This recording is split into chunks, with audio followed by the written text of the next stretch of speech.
Okay, back on tayo. Back to duty.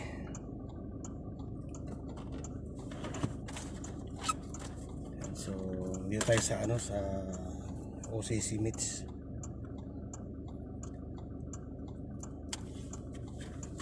Sa Slex, dahil wala akong pasahero, kaya ako nakapag video ngayon.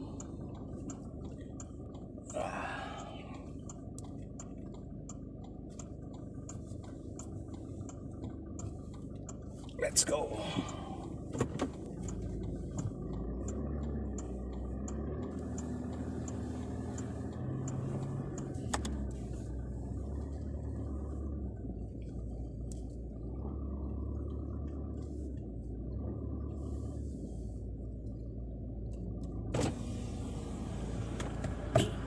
Solo muna.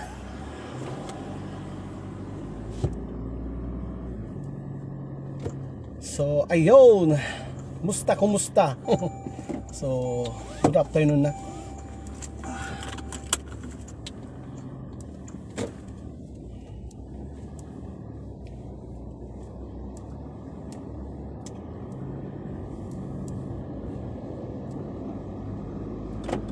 So, tayo ngayon sa Slex, northbound.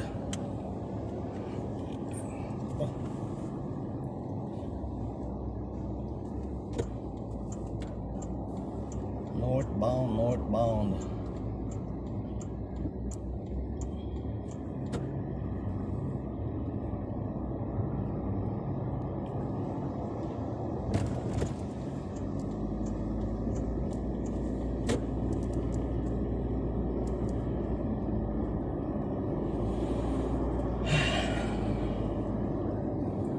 So ang oras ay 12:44 na ng katanghalian.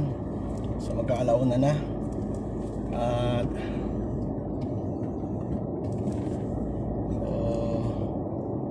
punta tayo ng head office ng San Miguel.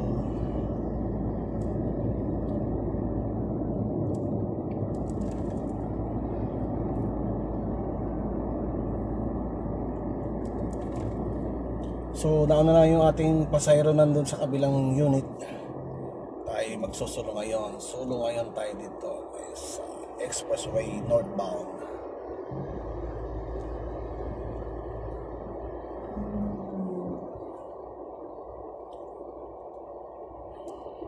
Tayo tuntok. Yung kanila pong pagbabayad ng Siyempre no, ang laking bagay mong nakakaltas.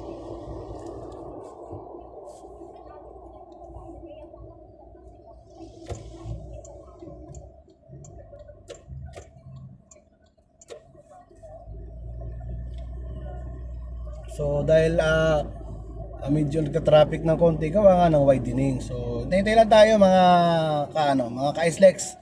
Kung sakali man magka-traffic, alam niyo na 'yan, may aksidente or gawa nitong widening. So nag-ano sila, expand sila ng matapos naman to solve na 'yan, wala nang problema 'yan.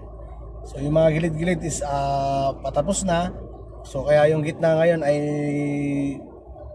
yun naman tinitira para makuha yung ibang magkakalsada.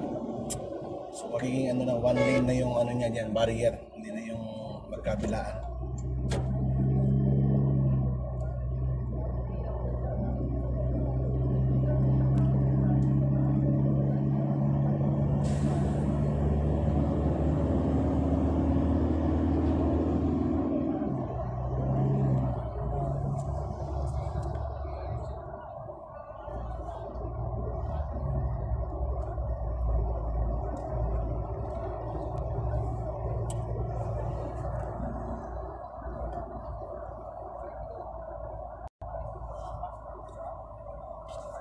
Bumabak So medyo kasi yung camera natin ginagamit na cellphone, yung lalagyan ay gumagalaw. So kaya yan, natayo ko na lang, okay naman, di ba?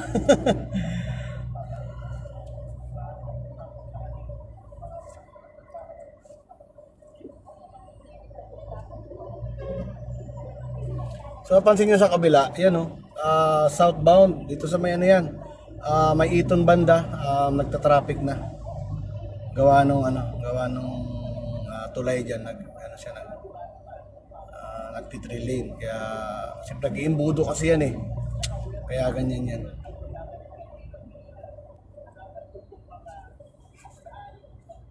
Okay naman siya. Shell naman siya. Kaya daw sa may Shell daw, may nasunog daw na, sakyan yata. So malaman natin yan.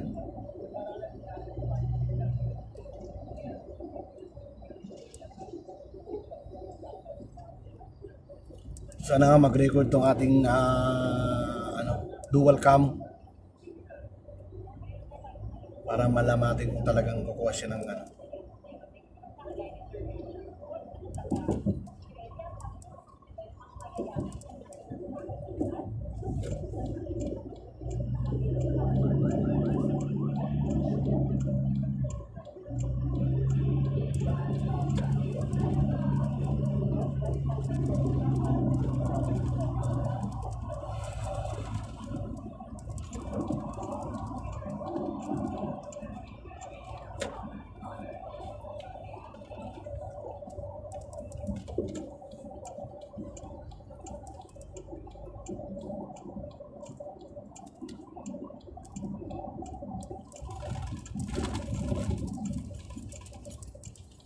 So yan, bakit may lubak? Yan yung mga matagal na kasing lubak dyan na lagyan ng espalto. Kaya nagkaganyan yan. So itong bago dito yan. Wala. Ito yung makalusot kasi exit na kasi yan eh. Exit na Santa Rosa na yan eh.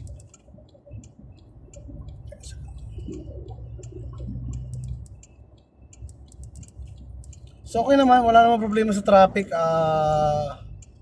Moving naman siya. Palo naman yung 60. Nakita niya sa gitna na yan. Binawidening nila sa gitna para mag one lane na lang yung kanilang barrier. Hindi na siya dual barrier.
So pag solo tayo, dito tayo makapag-video, dito tayo makapag-vlog. So upload natin to mamaya. So ayan, ito papunta na to ng Carmona. Naluwag siya, lumuwag yung kanya pag-isip ng Santa Rosa.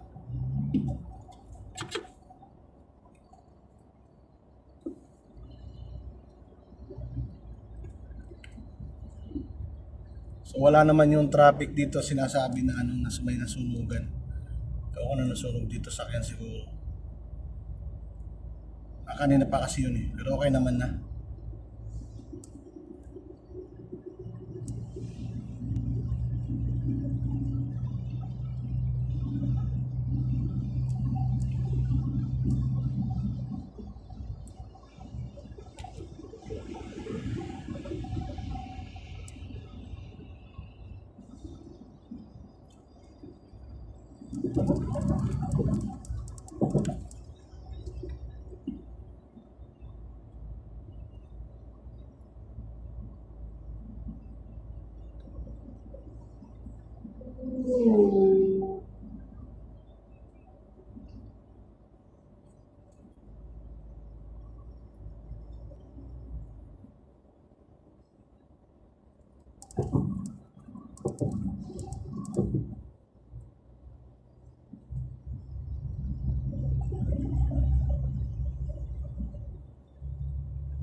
So, mamaya pagdating na lang doon sa sa kami kakain ng lunch.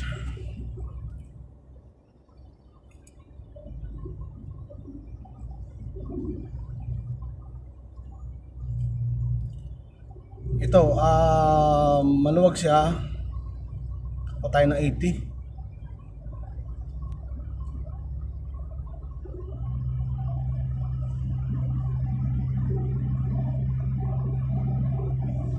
So mamaya, bahala na, skyway na lang mamaya.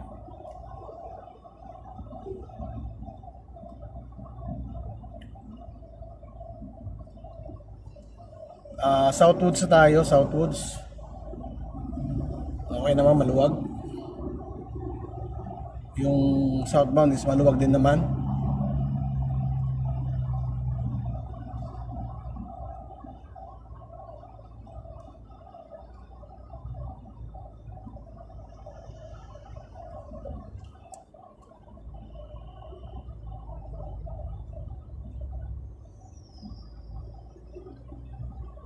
May problema.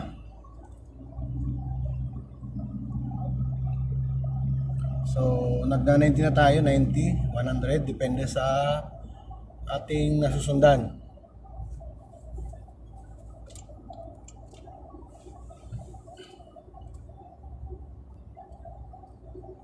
So, medyo kumikidlat-kidlat at nagbabadya. Kahit mainit, may kumikidlat siya. So, kanina doon sa may Kalamba, kung saan ako galing, ay meron doon kanina, ulan. Malakas ang ulan kanina doon, pero saglit lang, tumila din, kaya medyo basa yung kalsada doon. Pagdating dito sa going to Manila, wala ulan, init, pero kumikidlat.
And sa may Yakult, Yakult. Sa may Alaska, bumabaha dito dati, pero ngayon hindi ko lang alam, sana wag na. Kaya winidening nila, tapos inano nila yung lagyan nila ng yung tubig dyan, kasi nagbara dati dyan.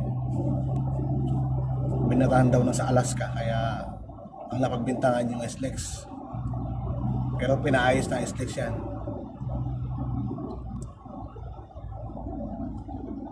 Para wala silang masabi.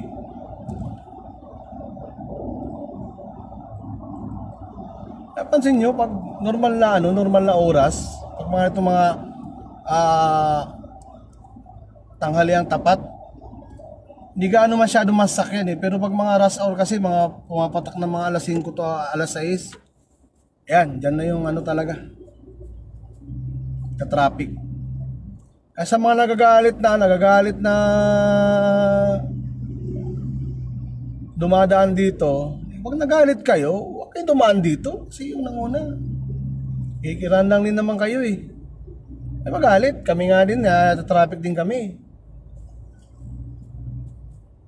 Kung wala to eh, ewan ko na lang sa inyo.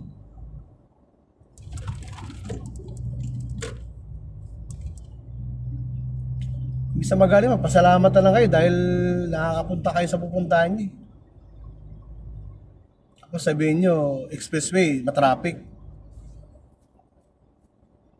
Huwag kayong magdagdag ng sakyan, huwag kayong bumili ng sakyan para hindi dumami yung sakyan sa kalsada.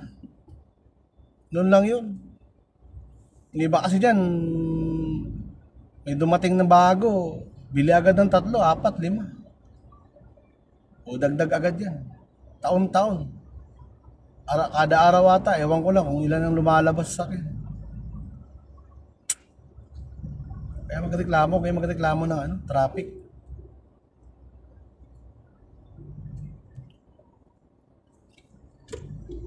Puro kayong bus, wala naman nangyari sa inyo.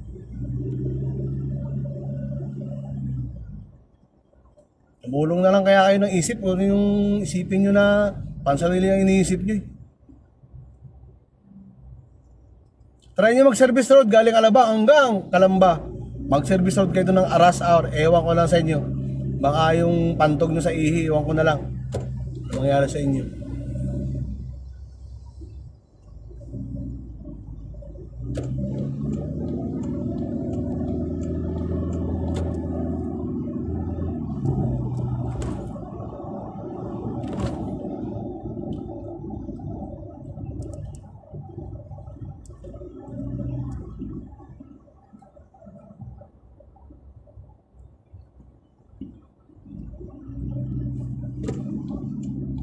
So dito tayo sa ilalim.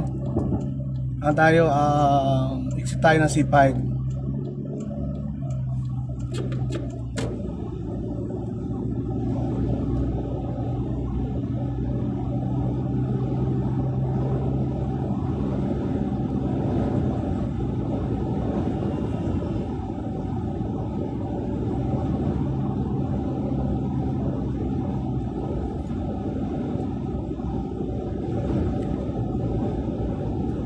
Medyo maluwag naman tong ilalim kaya mag-C5 na lang tayo.